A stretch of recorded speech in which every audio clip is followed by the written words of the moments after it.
సుమన్ టీవీలో మీ business promotions కోసం ఈ కింది నెంబర్ను సంప్రదించగలరు.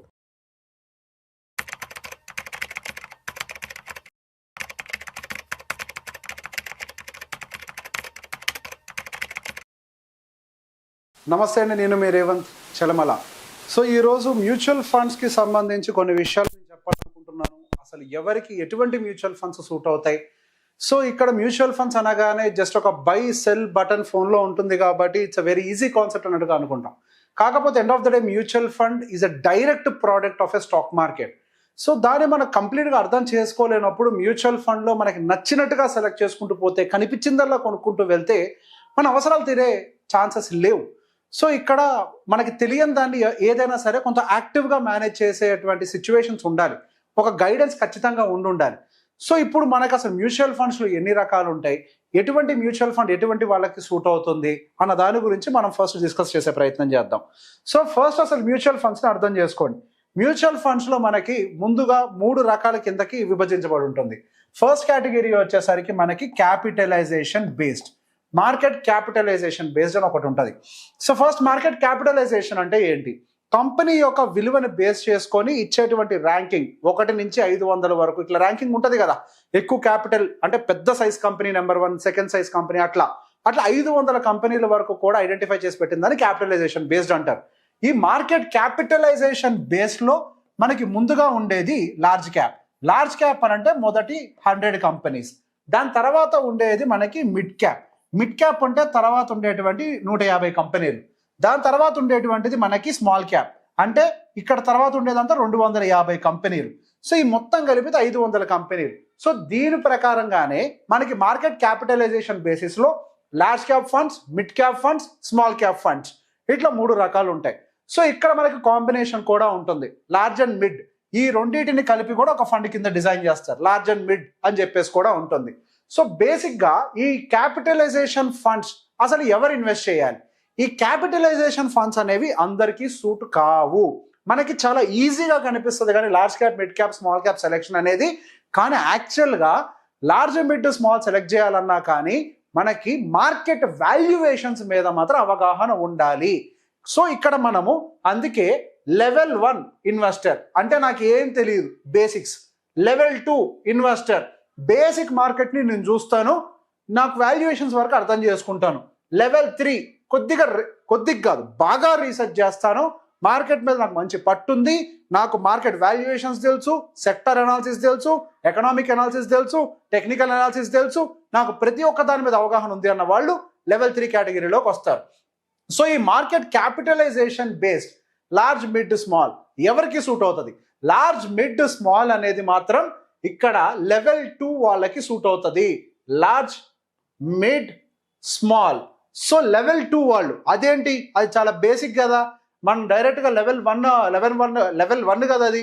లెవెల్ 2 వాళ్ళు పెట్టుకోవడం ఏంటి? దానికి కూడా నాలెడ్జ్ కావాలంటే దానికి కూడా నాలెడ్జ్ కావాలి. ఎందుకు?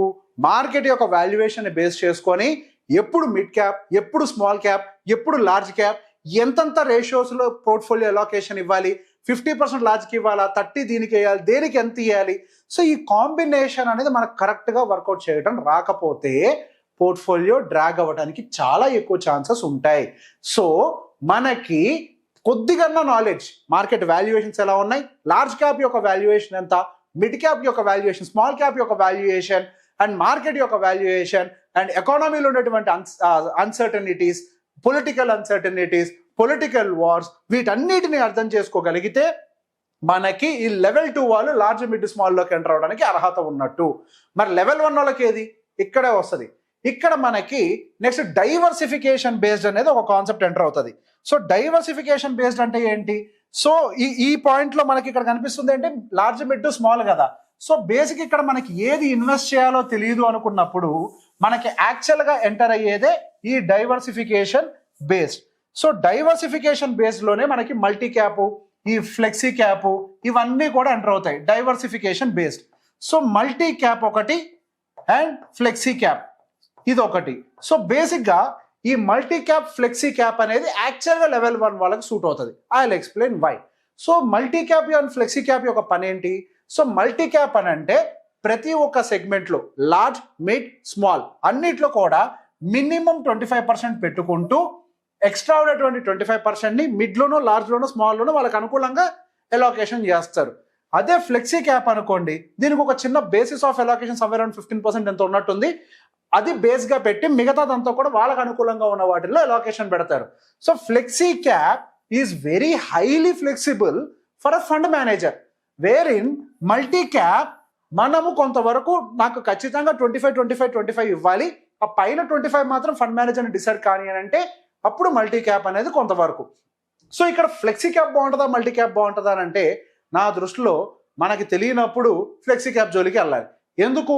ఇప్పుడు ఒక ఫండ్ మేనేజర్కి తెలిసిన విషయాలు అయితే డెఫినెట్గా మనకైతే తెలియవు.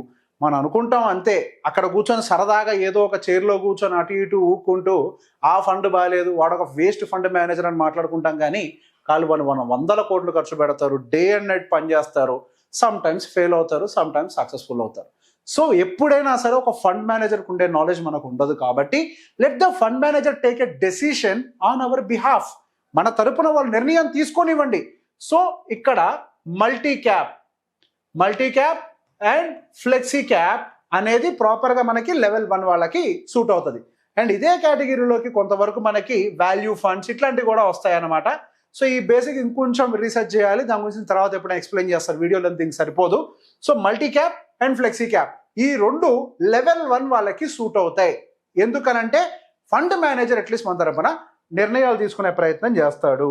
సో నెక్స్ట్ వచ్చేసరికి ద థర్డ్ కేటగిరీ అంటే అడ్వాన్స్డ్ ప్రో, నాకంతా తెలుసు అనుకునే కేటగిరీ.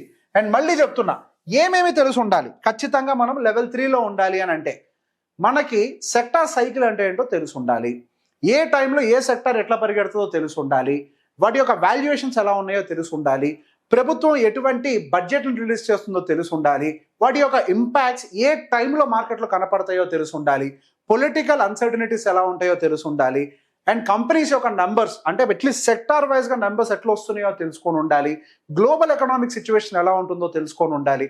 సో ఇవన్నీ కనుక మనకు కొంతవరకు అవగాహన ఉంటే then yes we can get into the sector and thematic. ఈ రెండిట్లోకి ఇన్ని విషయాలు తెలిసిన వాళ్ళు మాత్రమే ఎంటర్ అవ్వాలి, కానీ ఎవరు పడితే వాళ్ళు ఎంటర్ అవ్వద్దు. ఫస్ట్ థిమాటిక్ అంటే ఏంటో అర్థం చేసుకుందాం. What is thematic? థిమాటిక్ సెక్టార్కి మధ్యలో కొంత కన్ఫ్యూజన్ ఉంటుంది.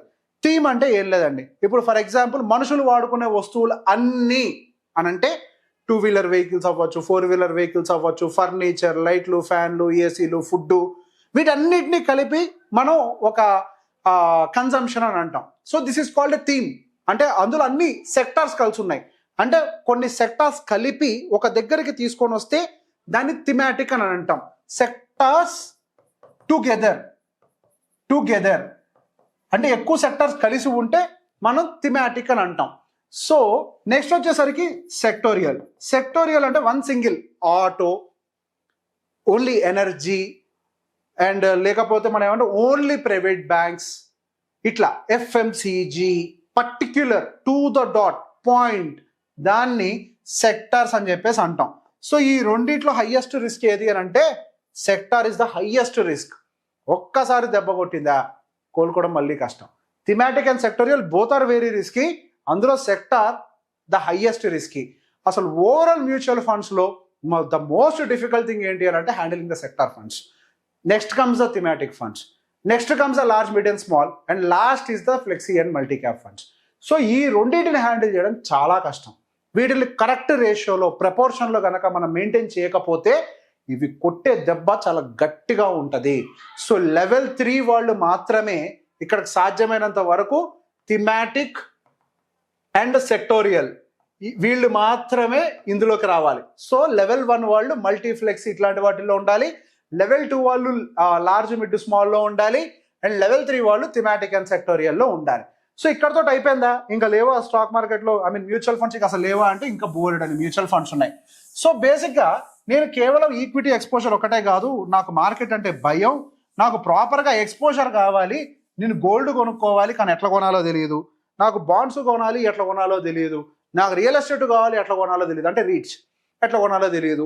ఈ 4 కలిపి ఉన్నటువంటి ఒక మంచి ఫండ్ చెప్పండి అని అంటే మనకి మల్టీ అసెట్ అలోకేటర్ ఫండ్స్ అని ఉంటాయి. సో లెవెల్ 1 కేటగిరీ వాళ్ళకి మళ్ళీ మల్టీ ఎసెట్ అలోకేటర్ ఫండ్స్ అనేవి బాగా సూట్ అవుతాయి లెవెల్ 1 వాళ్ళకి. ఎలా కొనాలో తెలియదు మనకి, అంటే ఏ టైంలో బాండ్స్, ఏ టైంలో గోల్డ్, ఏ టైంలో ఈక్విటీ వాళ్ళు హ్యాండిల్ చేస్తారు. కొద్దిగా లెట్ దెమ్ టేక్ కేర్. అన్ని విషయాలు మనం పట్టించుకోవాల్సిన అవసరం లేదు కదా. సో అన్నిటిని ప్రాపర్గా ఒక ప్రపోర్షన్లో మెయింటైన్ చేసే ప్రయత్నం చేస్తారు ఈ మల్టీ ఎసెట్ అలోకేటర్ ఫండ్స్ తోటి. అండ్ దాంతో పాటుగా మన మార్కెట్లో బాండ్స్ ఉన్నాయి, డెప్ట్ బేస్డ్ ఫండ్స్ అని అంటే ఎఫ్డి లాంటివే, గవర్నమెంట్ బాండ్స్ ఇచ్చే ఉంటాయి. మనకు ఫర్ ఎగ్జాంపుల్ ఒక 3 నెలలు, 4 నెలలు, 5 నెలలు పాటు డబ్బులు అవసరం ఉందనుకోండి, మనం బాండ్స్లో డబ్బులు పెట్టుకోవచ్చు. ఈక్విటీ అసలు కొనకూడదు, తప్పది. ఖచ్చితంగా బాండ్స్ లాంటివి కొనుక్కొని పక్కగా పెట్టుకోవచ్చు. 1 year కోసం కూడా బాండ్స్ కొనుక్కొని పెట్టుకోవచ్చు. So bonds is one of the best option. దాన్ని డెప్ట్ బేస్డ్ మ్యూచువల్ ఫండ్ అని చెప్పేసి మనం ఇక్కడ మాట్లాడతాం. సో ఇక్కడ అగైన్ మెయిన్ కేటగిరీస్ గురించి ఒక్కసారి మాట్లాడదాం. ఈక్విటీ అండ్ డెప్ట్. ఓకే, ఈక్విటీ అంటే ఏంటి? ఇందులోకి ఎన్ని వస్తాయి? Large, mid, flexi, multi, XYZ ఇవన్నీ కూడా ఇందులోకి వస్తాయి.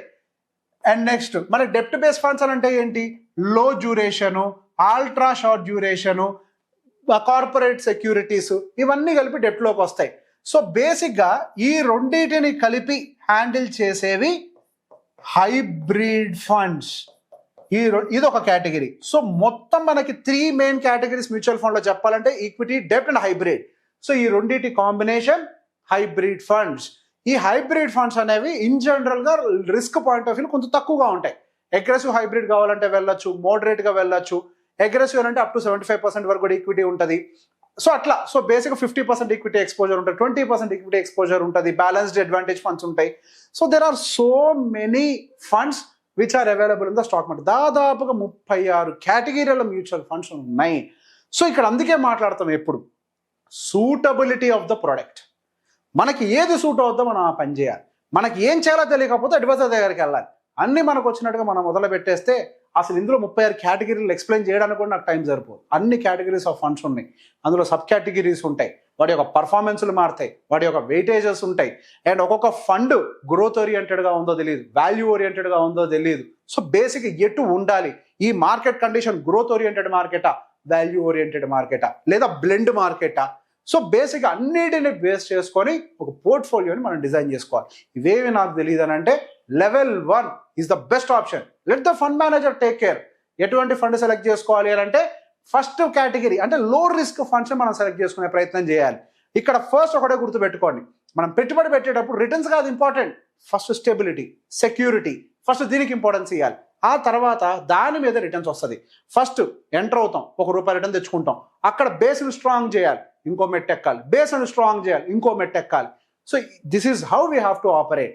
సో అది లెవెల్ ఆఫ్ నాలెడ్జ్ని బట్టి, వాళ్ళ ఎక్స్పర్టైజ్ని బట్టి ఏ టైప్ ఆఫ్ ఫండ్ అనేది డిసైడ్ అవుతుంది. ఏది పడితే తీసుకుంటే మాత్రం రిటర్న్స్ రావు. ఈ వీడియో ఎవరెవరికైతే మ్యూచువల్ ఫండ్స్ మీద అవగాహన కావాలనుకుంటున్నారో వాళ్ళందరికీ షేర్ చేయండి. Thank you.